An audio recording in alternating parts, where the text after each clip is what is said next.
Assalamualaikum warahmatullahi wabarakatuh. Salam guru hebat. Bapak Ibu, izinkan saya Tony Prasetyo Aribowo CGP Angkatan 11 Barito Kuala menyampaikan tugas demonstrasi kontekstual modul 3.1 tentang pengambilan keputusan berbasis nilai-nilai kebajikan sebagai pemimpin. Let's see and enjoy your time.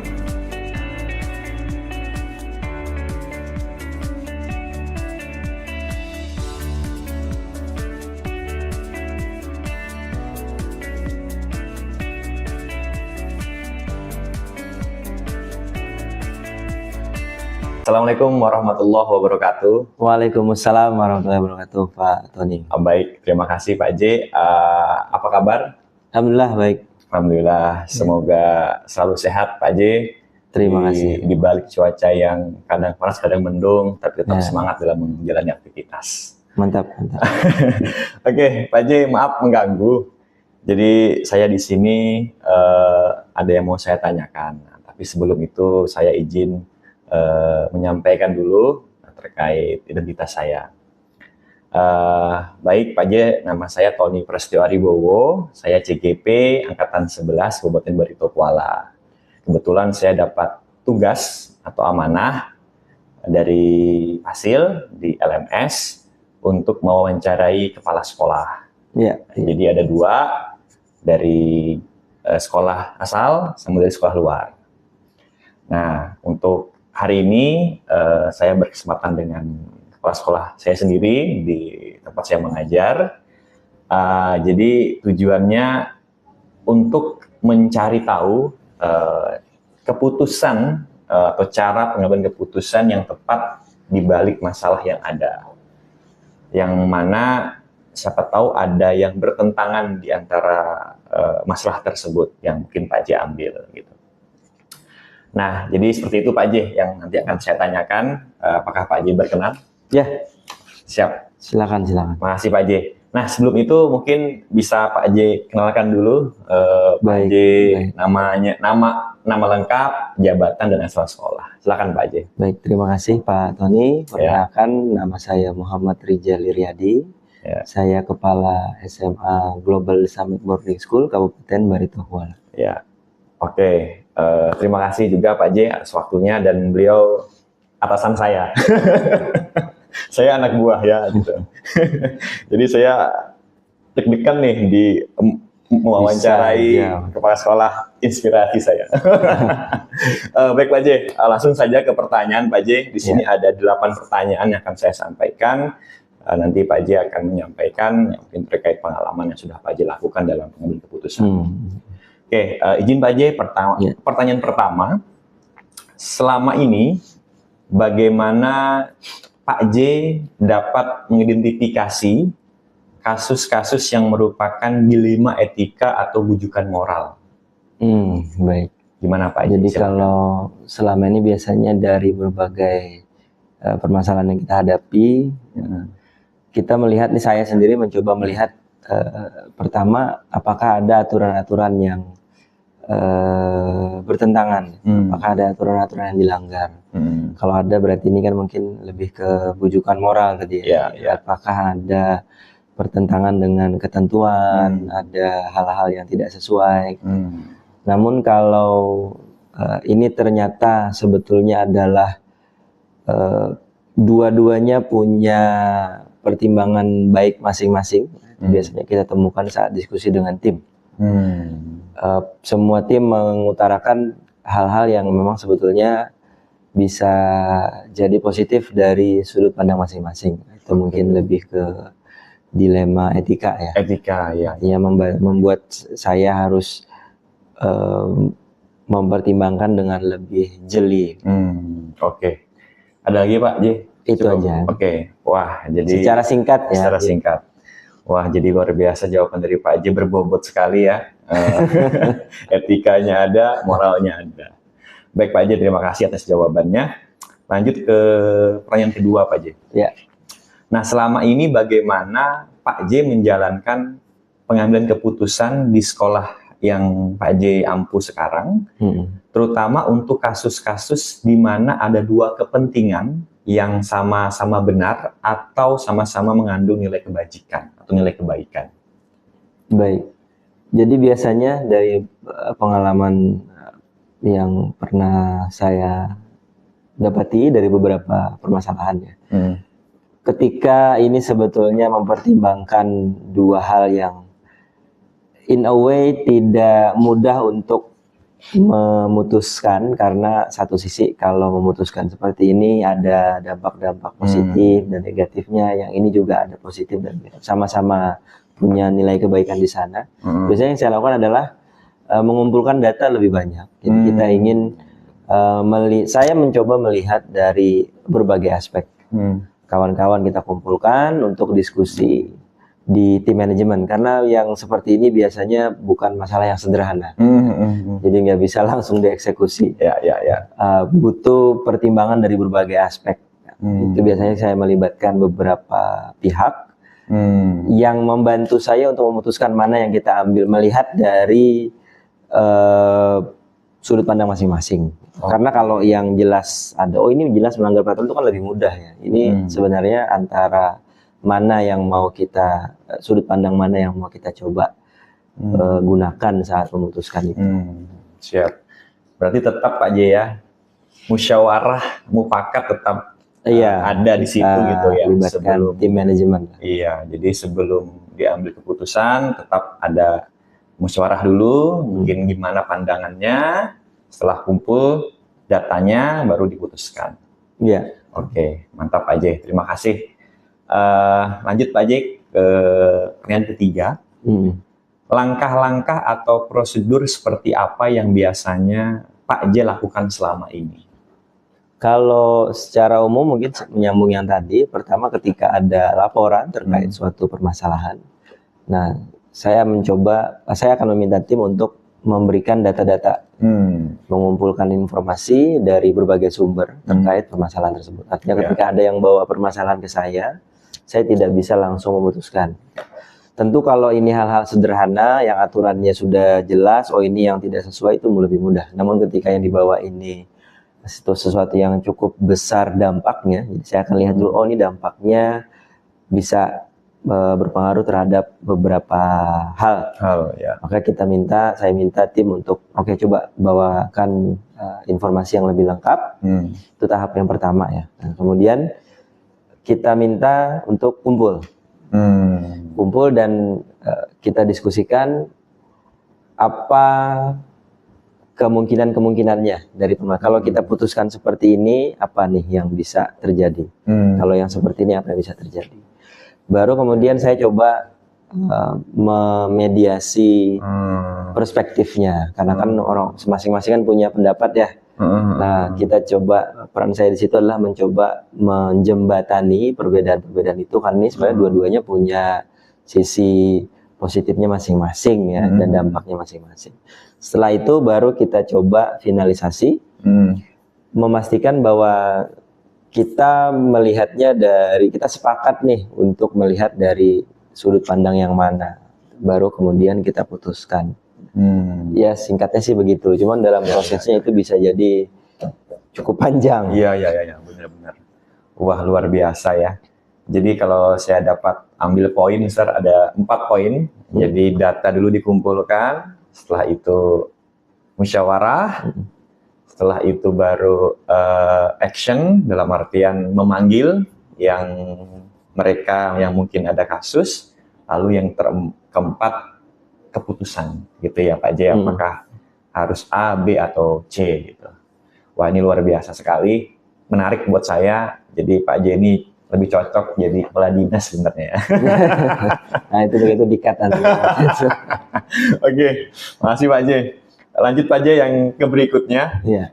Hal-hal apa saja yang selama ini Pak J anggap efektif dalam pengambilan keputusan pada kasus-kasus dilema etika, Pak J? Kalau saat ini sih yang paling efektif memang diskusi dengan tim. Walaupun pada akhirnya tetap saya harus memutuskan, namun pertimbangan tim itu sangat penting. Dan biasanya tidak, karena kita di GIPS itu ada 2 tim besar ya, tim learning dan non learning. Jadi biasanya untuk mempertajam sudut pandang saya melihat suatu permasalahan, saya juga minta pendapat dari mendengarkan pendapat dari tim non-learning. Artinya karena GIPS ini ya secara menyeluruh dikelola oleh banyak orang, gitu, maka saya harus memastikan bahwa semua orang tahu permasalahannya. Orang-orang yang berkepentingan ya tentu tidak kita buka secara umum, namun saya libatkan orang-orang yang menurut saya bisa memberikan pandangan-pandangan yang membantu kita untuk memutuskan.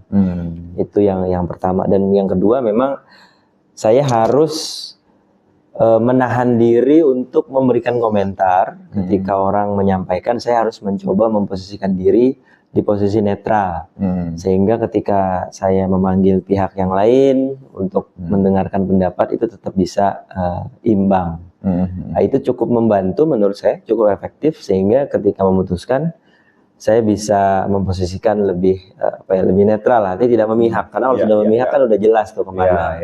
Sementara kita belum punya gambaran yang lengkap. Jadi untuk membantu saya melihatnya secara utuh, saya harus memposisikan diri senetral mungkin. Iya. Oke. Baik Pak J. Jadi apa ya? Langkah yang mungkin Pak J anggap efektif ya tadi melibatkan tidak hanya guru Pak J, tapi juga warga sekolah mungkin ya, yang mungkin dianggap pas atau berkepentingan supaya data-data tersebut lebih kuat sehingga waktu pas pengambilan keputusan juga enak gitu ya, jadi lebih kuat lagi karena banyaknya masukan-masukan. Dan netral tadi Pak J ya, tidak memihak A dan B gitu kan. Siap Pak J. Terima kasih Pak J atas jawabannya. Lanjut ke berikutnya.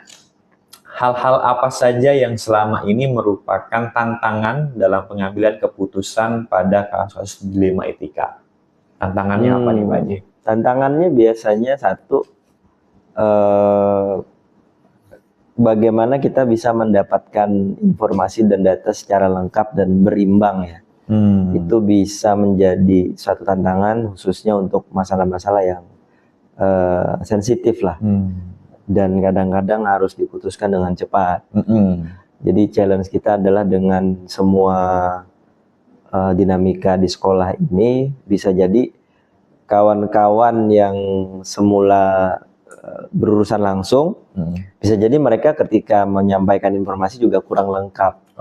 Jadi ketika informasi yang disampaikan tidak lengkap, maka saya harus memastikan ada check and balance, itu cross check lagi ke tim yang lain. Nah ini biasanya cukup takes time, memakan waktu. Jadi kami mencoba membangun budaya untuk setiap orang itu punya kemampuan dan kemauan untuk menggali informasi terlebih dahulu. Jadi nggak cuma bawa masalahnya, tapi ketika saya tanya belum bisa menjelaskan juga karena ini belum ditanya, ini belum ditanya, kan repot jadinya, jadi bolak-balik. Jadi biasanya ketika ada permasalahan, kawan-kawan langsung coba gali informasi. Jadi ketika kita ngumpul udah bisa lebih cepat diskusinya. Namun tentu berproses. Dalam beberapa case ya tadi perlu waktu tambahan untuk bisa betul-betul melihat secara lengkap. Nah, yang tantangan paling besar adalah memastikan bahwa keputusan yang diambil itu tidak terasa memihak salah satu sehingga betul-betul dirasa paling tepat. Nah, itu mungkin yang cukup menjadi tantangan, apalagi kalau sekolah, siswa dan orang tua. Antara orang tua ya kalau permasalahan terkait itu ya sebenarnya antara kita, kalau kita bicara tentang masalah siswa, antara kasihan dengan satu anak tapi juga mikirkan anak yang lain. Pertimbangan-pertimbangan seperti itu biasanya saya sendiri perlu mendengarkan banyak input sehingga punya ini yang pas nih untuk diambil dalam situasi ini. Nah, itu tantangannya dalam hal memutuskan sejauh ini ya. Kalau datanya udah lengkap, semua clear, bukti-buktinya ada yang mendukung, itu enak. Kadang-kadang kan ya permasalahannya bisa jadi perlu pendalaman yang lebih jauh. Oke, siap. Itu sih. Baik Pak J, berarti tetap Pak J ya, tantangannya itu di data, bukti-bukti tadi ya, Iya, agar sebagai dasar untuk mengambil keputusan. Agar bisa kita tetapkan gitu ya Pak J, putuskan oh ini salah, oh ini benar gitu ya. Karena kalau benar Pak J, saya sangat setuju. Karena kalau barang bukti nggak kuat juga susah untuk kita eksekusi gitu Pak J ya. Iya. Jadi semakin kuat barang bukti, semakin clear, kita bisa memutuskan dan mungkin antara kedua belah pihak juga sama-sama tahu gitu kan gimana masalah ada. Oke Pak J, terima kasih atas jawabannya. Lanjut Pak J, pertanyaan ke-6. Apakah Pak J memiliki sebuah jadwal tertentu dalam sebuah penyelesaian kasus dilema etika? Apakah Pak J langsung menyelesaikan di tempat atau memiliki sebuah jadwal untuk menyelesaikannya? Nah, bentuk atau prosedur seperti apa yang Pak J jalankan? Oke, baik. Kalau on the spot tadi, biasanya kalau hal-halnya sederhana yang saya rasa ini sebetulnya tidak akan berdampak kepada hal-hal lain atau tidak ada pengaruhnya terhadap kebijakan-kebijakan sekolah. Ya, skopnya kecil lah. Itu bisa saya langsung putuskan. Oke. Mungkin ada siswa datang atau ada orang tua datang langsung, itu bisa in a way oke, ini bisa saya putuskan. Tapi kalau dia sesuatu yang besar dan mungkin berdampak terhadap tim yang lain atau bergesekan dengan kebijakan yang lain, maka biasanya kita akan atur waktu untuk berdiskusi. Biasanya kita jadwalkan kalau rapat sekolah sendiri kan ada rutin mingguan ya. Jadi kita bisa menambahkan lagi agenda pertemuan, bisa jadi sampai 2 atau 3 kali dalam 1 minggu. Jadi ketika ada case yang besar, yang tadi dasarnya ini memang harus kita lihat secara menyeluruh. Nah, maka kita akan atur. Oke, nanti hari apa kita mau kumpul, apa yang harus disiapkan, kita bahas. Siapa saja yang kita libatkan. Oke, berarti tetap Pak Jaya tergantung kondisi di lapangan. Ya, kalau sangat menyesuaikan. Kalau misalkan mungkin kategori mudah dan cepat juga. Tapi kalau misalkan kategori berat, perlu waktu dalam menyesuaikannya gitu Pak Jaya. Ya. Siap Pak J, terima kasih. Lanjut pertanyaan ke-7. Adakah seseorang atau faktor-faktor apa yang selama ini mempermudah atau membantu Pak J dalam pengambilan keputusan dalam kasus dilema etika ini? Kalau seseorang tentu ada banyak ya, banyak orang, khususnya tim-tim HODE, Head of Department, Wakasek, yang sudah cukup mampu untuk melakukan tindak lanjut. Jadi bisa membantu saya untuk follow up berbagai permasalahan. Dan yang kedua juga pimpinan kita di jajaran puncak ya, termasuk Pak Direktur, Ketua Yayasan, beliau-beliau juga sangat terbuka ketika saya ini stuck nih. Ini gimana ya Bu, gimana ya Pak, ini begini. Nah, beliau bisa memberikan pertimbangan gitu. Kadang-kadang ya tidak sekali 2 kali gitu, memang ini suatu perkara yang cukup besar dan pertimbangannya juga banyak dan dampaknya pun bisa jadi cukup luas. Nah, itu saya alhamdulillahnya Direktur, Ketua Yayasan juga sangat terbuka, sangat welcome untuk memberikan masukan, arahan tanpa beliau bermaksud enggak harusnya begini aja, tidak begitu. Jadi biasanya beliau akan membuka diskusi dan memberikan pertimbangan-pertimbangan. Oh ya oke, kadang-kadang ada hal-hal yang mungkin di luar dari pikiran kita kan, karena perbedaan pengalaman, perspektif dan lain-lain. Jadi itu yang saya rasa membantu kami, saya dan tim juga untuk bisa mengambil keputusan yang lebih baik lah. Oke. Baik Pak J. Jadi tetap ya dalam mengambil keputusan akhir itu tetap ada apa ya tingkatannya Pak J ya. Ya. Jadi tidak langsung ke atas yang paling puncak, tetap harus ke mungkin ke bawahan dulu ya kan. Nah kalau sudah mungkin oke atau mungkin belum ya kan karena luar biasa dampaknya baru ke atasan gitu Pak J ya. Jadi Betul. yang mana nanti memperkuat data dan informasi sehingga kita bisa memutuskan secara bersama-sama. Itu Pak J ya tetap. Oke, makasih Pak J. Terakhir Pak J. Ya. Penutup ini. Oke, dari semua hal yang telah disampaikan Pak J tadi, pembelajaran apa yang Pak J dapat petik dari pengalaman Pak J sendiri dalam mengambil keputusan dilema etika ini? Baik, mungkin penting bagi kita, bagi saya khususnya untuk ketika menghadapi permasalahan yang khususnya dilema etika tadi ya, karena dua-duanya punya nilai kebenaran masing-masing. Itu kita harus bisa memposisikan diri tadi senetral mungkin. Jadi kita tidak menunjukkan kecenderungan memihak, karena kalau sudah memihak pasti akan nggak imbang. Bisa jadi kita belum dengar semuanya dari pihak yang lain. Kalau ini melibatkan dua kelompok, dua orang, jadi biasanya kan saya coba walaupun misalnya berteman, akrab, kenal, tetap harus dengerin juga dari pihak yang lain sehingga kita bisa mengolah itu. Jadi sangat penting sebagai kepala sekolah saya harus punya informasi yang selengkap mungkin dari semua pihak yang mungkin terkait, sehingga itu membantu kita untuk mengolah, memformulasikan keputusan yang akan kita ambil. Termasuk juga membantu saya untuk menentukan bagaimana saya mengapproach mendekati masing-masing pihak dan juga melihat permasalahan tersebut. Artinya bagaimana saya memposisikan diri itu sih mungkin yang paling mendasar. Karena kalau dulu-dulu di awal-awal itu sering begitu kita dengar ada siswa mengadu gitu, langsung emosi gitu. begini gitu. Ketika dengar dari sebelum, ternyata nggak begitu. Ini sebenarnya dua-dua ini punya alasannya masing-masing gitu.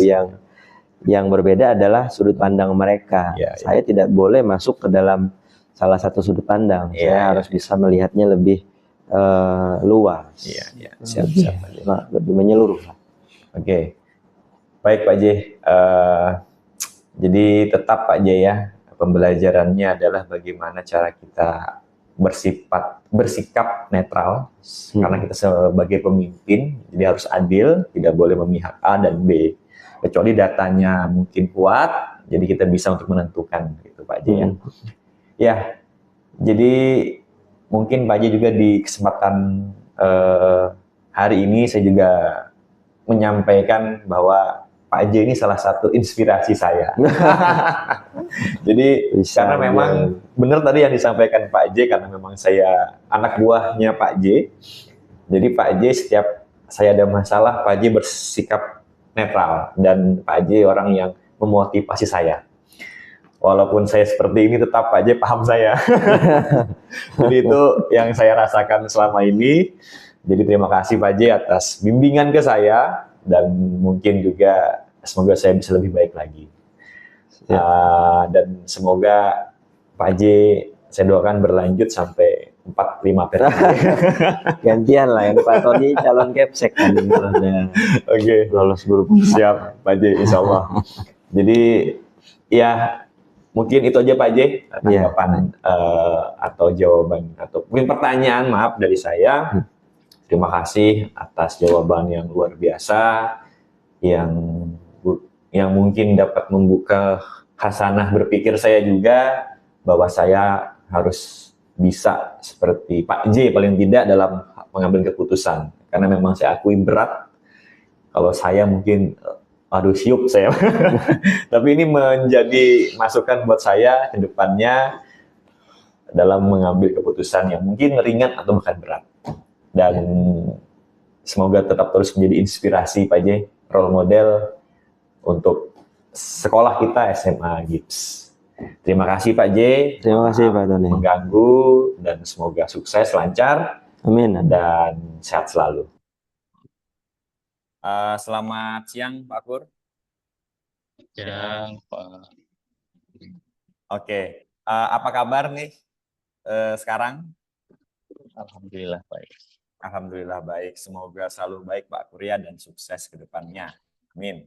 Dan keluarga juga demikian. Nah, saya mohon izin Pak Kur. Jadi sebelum kita memulai wawancara, saya izin perkenalan dulu. Nama saya Tony Prastio Aribowo. Saya CGP Angkatan 11 Kabupaten Barito Kuala. Nah, kebetulan saya dapat amanah atau tugas terkait mencari pemimpin atau kepala sekolah untuk kita ajak diskusi. Nanti saya akan mengajukan beberapa pertanyaan terkait pengambilan keputusan. Nah, yang mana pengambilan keputusan ini nanti akan ada hubungannya atau mempengaruhi terkait dengan nilai-nilai kebajikan ataupun etika D5, Pak Kur. Nah, oleh karena itu saya mohon izin untuk mewawancarai Pak Kur. Boleh ya Pak Kur ya? Oke, silahkan Pak. Oke, makasih Pak Kur. Pak Kur boleh mohon izin Pak Kur memperkenalkan nama dan mungkin jabatan dan sekolahnya. Silakan Pak Kur. Oke, terima kasih Pak Tony Prastio Aribo. Nama saya Kuriandoko. Saya kepala sekolah dari SDN Jambu Baru 1, Kabupaten Barito Kuala. Oke. Jabatan saya kepala sekolah tadi Pak ya. Status saya ASN. Oke, siap. Oke, Pak. Oke, cukup Pak Kur, jelas. Jadi jabatan kepala sekolah Pak Kur ya. Oke, siap. Semoga nanti bisa jadi pengawas Pak Kur atau kepala dinas. Ya, amin. Terima kasih banyak Pak. Oke, Pak Kur, langsung saja saya mohon izin memberikan pertanyaan yang pertama. Oke. Selama ini bagaimana Pak Kur dapat mengidentifikasi kasus-kasus yang merupakan dilema etika atau bujukan moral? Jadi selama ini bagaimana Pak Kur melihat kalau ada kasus ataupun kejadian yang mengarah ke dilema etika atau bujukan moral? Silakan Pak Kur. Dalam kasus ini singkat Pak. Ya, siapa Pak Kur ya? Kasus di mana saya dihadapkan pada situasi harus memilih antara dua pilihan yang sama-sama benar atau membuat keputusan. Saya mengikuti langkah kasus sebagai berikut Pak tadi. Tapi dalam situasi di mana saya harus memilih antara benar atau salah, saya kasus tersebut itu malah menjadi suatu bujukan moral. Seperti itu Pak Tony. Oke, siap. Berarti ada kasus terus Pak harus memilih gitu Pak Kur ya, kira-kira yang mana yang baik dalam kedepannya gitu ya. Baik Pak Kur, makasih. Lanjut Pak Kur ya, pertanyaan kedua.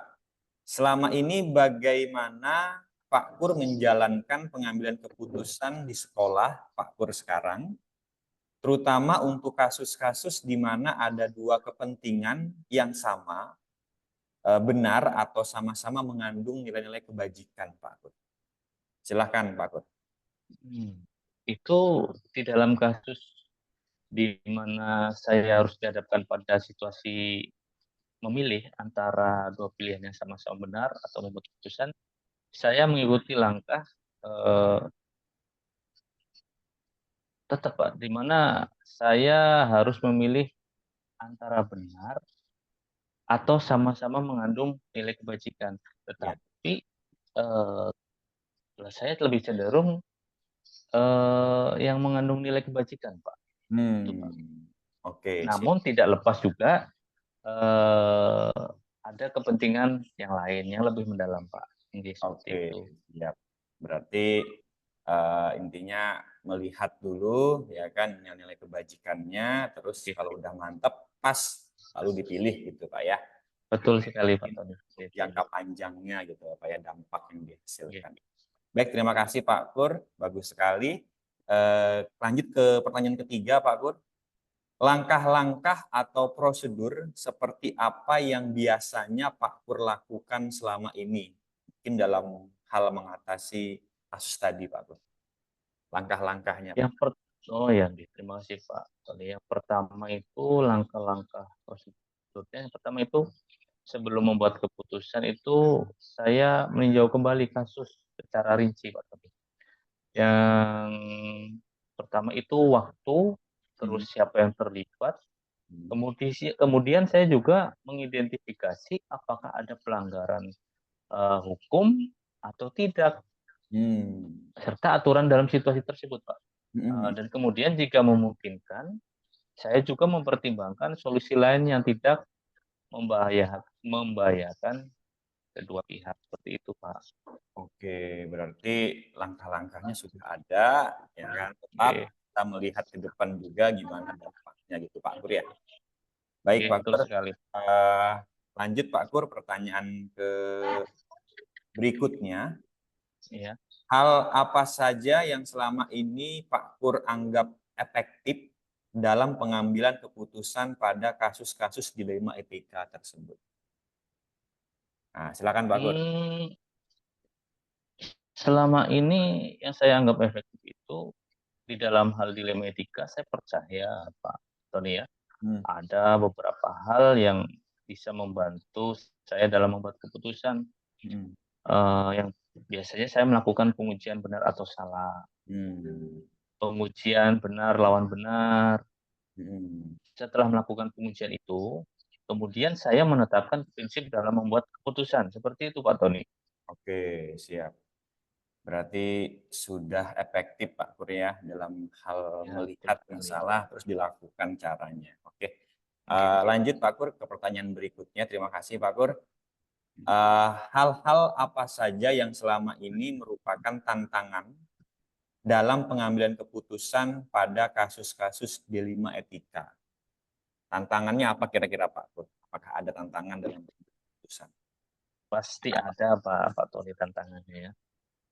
Sejauh ini selama saya bertugas menjadi kepala sekolah, salah satu kesulitan saya itu Pak dalam membuat keputusan dalam sebuah kasus dilema etika adalah bagaimana memberitahu orang yang tidak puas dengan keputusan saya sebagai pihak pengambil kebijakan atau kepala sekolah dalam satuan pendidikan. Karena sebagian orang itu cenderung memberikan kritikan pedas dan menganggap saya tidak tegas. Padahal kan kita tahu prinsip kebajikan itu kebijakan juga harus dipertimbangkan kan. Kebijaksanaan juga tidak merugikan beberapa pihak yang seperti sudah saya sebutkan tadi kan. Ya. Terus menganggap saya juga itu tidak tegas membuat keputusan meskipun saya mempertimbangkan kebaikan bersama. Yang penting kan kebaikan bersama Pak Tony. Dan masa depan siswa. Nah, seperti itu juga. Namun saya anggap hal ini wajar Pak Tony ya. Dan alhamdulillah masih bisa saya atasi. Oke, siap. Oke.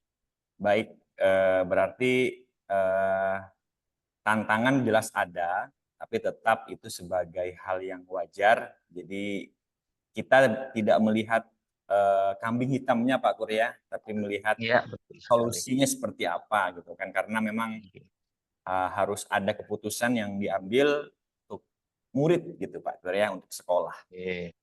Baik, makasih Pak Kur, tetap semangat Pak Kur. Oke, lanjut Pak Kur. Apakah Pak Pur memiliki sebuah jadwal tertentu dalam sebuah penyelesaian kasus dilema etika? Apakah Pak Pur langsung menyelesaikan di tempat atau memiliki sebuah jadwal dalam menyelesaikannya? Bentuk atau prosedur seperti apa yang Pak Pur jalankan? Iya, menarik sekali. Jadi apakah ada jadwal, terus apakah menyelesaikan di tempat atau seperti apa, dan kira-kira bentuknya seperti apa Pak Kur yang Pak Kur jalankan, seperti itulah Pak Kur. Oke, ya. Jadi dalam hal menghadapi dilema etika Pak ya. Iya, benar Pak Kur. Saya biasanya menghindari membuat keputusan segera Pak. Itu sangat saya hindari. Karena Hmm. biasanya keputusan segera itu berhubungan dengan emosi sesaat dan nafsu sesaat, ya Hmm. kan? Hmm. Saya lebih cenderung mengumpulkan informasi dulu, Oh. pihak-pihak yang terlibat, data-data lainnya. Jadi saya tunda dulu, Pak, nggak Hmm. saya selesaikan langsung. Setelah itu saya akan berpartisipasi juga, Pak, dalam musyawarah. Hmm. Kalau bisa dimusyawarahkan dulu, adakan pertemuan dengan guru-guru untuk mendapatkan masukan dan saran yang bermanfaat dulu. Saya tahan dulu, Pak, Ya. keputusan saya. Tapi saya cenderung, ya kan, Ya. pertemuan, rapat, musyawarah, mengambil masukan. Terus saya juga akan mengambil beberapa waktu untuk mempertimbangkan semuanya itu, Pak. Dan kemudian yang biar bagaimanapun juga sebagai kepala sekolah saya harus membuat keputusan seperti itu, Pak. Oke, baik Pak Kur. Luar biasa Pak Kur ya. Jadi Pak Kur Seperti itu, Pak. melihat dulu kondisi di lapangan Pak Kur ya. Wah ini kalau kondisi Oke, masih marah-marahan jangan langsung gitu ya. Harus ya kumpul. nunggu dingin dulu lah Ya, istilahnya. dinginin dulu, cari bukti-bukti yang kuat, baru setelah itu langsung kita eksekusi. Oke, Wah, benar sekali Pak Tony. mantap Pak Kur. Ini Pak Kur ini cocoknya jadi Pak Hakim, Hakim Agung. Berat tanggungnya Pak, tanggung jawabnya itu. Iya, iya. Makasih Pak Gur, mantap pertanyaannya Pak Gur. Oke, Lanjut Pak Gur, pertanyaan yang oke. ke-7 ya. Adakah seseorang atau faktor-faktor yang selama ini mempermudah atau membantu Pak Gur dalam mengambil keputusan di dalam kasus-kasus dilema etika ini, Pak? Nah, Banyak Pak, banyak, banyak, banyak. siapa Pak Gur? Kembali lagi, eh, kembali lagi Pak ya, itu rekan guru yang pertama Pak. Rekan guru, oke. Rekan yang pertama kan kita paling dekat guru Iya, di sekolah kita kan, guru. benar Pak Gur, benar. Terus guru belum cukup, kita mempunyai relasi kepala sekolah. Kepala sekolah, oke. Dengan sejawat kepala sekolah. Namun bila masih dirasa belum cukup, kita minta bantuan orang tua atau komite. Hmm. Jika masih belum cukup lagi, sesuai hierarki pekerjaan saya sebagai ASN, Pak, kita macet dulu pengawas. Pengawas pun jika tidak kita belum bisa menemukan titik solusi kita ke Korwil, bidang Oh, pendidikan. Korwil. Nah, tapi bila bidang Korwil pendidikan juga belum bisa memberikan solusi, kita naik lagi Pak ke Kasih SD. Nah, Oh, bahkan di Kasih SD pun jika masih tidak bisa memberi solusi, kita ke Kabid GTK Pak Rito itu kan. Nah, oh. jika Pak Rito tidak bisa memberikan solusi juga, kita akan Hmm. naik ke dinas seperti itu Pak. Nah, Oke, jadi hmm. pokoknya hierarki seperti itu nanti kita untuk mempermudah proses pengambilan keputusan Pak, intinya seperti itu. Siap, siap. Wah, ini menarik sekali Pak Kur. Jadi ada tingkatan-tingkatan Pak Kur ya. Oke. Oke. Berarti kalau mungkin kasih kabit kurang, langsung kepala dinas gitu Pak Kur ya. Ya, ya, ya seperti itu Pak lah. Ya, seperti itu. Karena biar bagaimanapun juga kan kita sebagai pemangku kebijakan di sekolah itu ada atasan, ada bawahan. Ya, Oke, siap Pak. bagaimanapun kita dengarkan juga yang bawahan kita dengarkan pendapatnya, karena nggak mesti semua atasan itu kan benar Pak. Yang di Ya, atas ya, belum ya. tentu benar, yang di bawah juga belum tentu salah. Ya, Pak Kur. Jadi kita kumpulkan dulu informasinya seperti itu Pak untuk ambil keputusan. Oke, Pak Kur. Mantap Pak Kur. Terima kasih Pak Kur atas jawabannya. Lanjut Pak Kur ke pertanyaan yang terakhir. Oke. Oke, dari semua hal yang telah disampaikan, pembelajaran apa yang dapat dipetik atau diambil dari pengalaman Pak Kur sendiri dalam mengambil keputusan dilema etika, Pak? Silakan Pak Kur. Oke, baik Pak Tony. Jadi dari berbagai pengalaman saya dalam mengambil keputusan Pak Tony ya, saya itu banyak belajar dari hal yang salah dulu Pak. Salah belum tentu kan karena sesuatu yang salah itu buat pembelajaran kita. Terus dalam kasus dilema etika itu saya rasa tidak ada keputusan yang benar-benar sempurna Pak Tony. Karena ya bagaimanapun juga kita ini sebagai manusia, setiap keputusan pasti memiliki kelemahan dan kelebihan. Namun kita sebagai kepala sekolah, pemangku kebijakan dituntut tanggung jawabnya, Pak. Tanggung jawab ini kan lebih besar dari apapun. Seperti halnya kepala keluarga.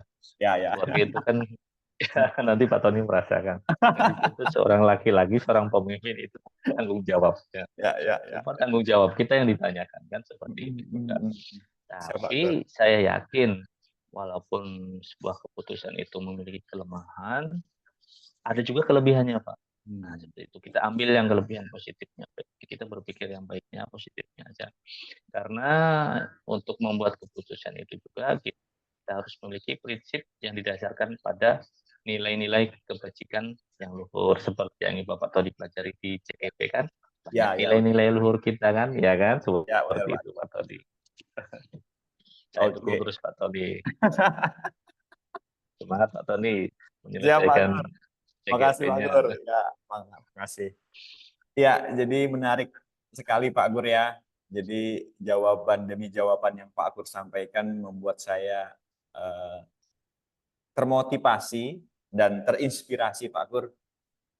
Karena memang ini sangat luar biasa untuk saya sendiri. Semoga saya bisa mengambil yang positif yang dapat saya ambil dari Pak Gur. Dan Pak Gur menjadi salah satu di hati saya untuk mengambil gitu ya. Nah, jadi karena tadi karena tadi yang Pak Gur sampaikan sangat bagus sekali. Oh, harus gini. Jadi itu menambahkan ilmu di otak saya Pak Gur dalam nanti kalau ada masalah bisa saya ambil dengan cara ini gitu kan. Dan juga tadi kata Pak Gur di balik kelemahan ada sisi positifnya, gitu kan. Dan tadi juga jangan lupa kita harus menerapkan nilai-nilai kebajikan dalam diri kita. Oke, terima kasih Pak Gur sekali lagi atas jawabannya. Cukup sekian Pak Gur karena sudah habis 8 pertanyaan. Saya mohon maaf, saya mewakili mungkin pribadi ataupun pihak sekolah saya. Mohon maaf dan terima kasih.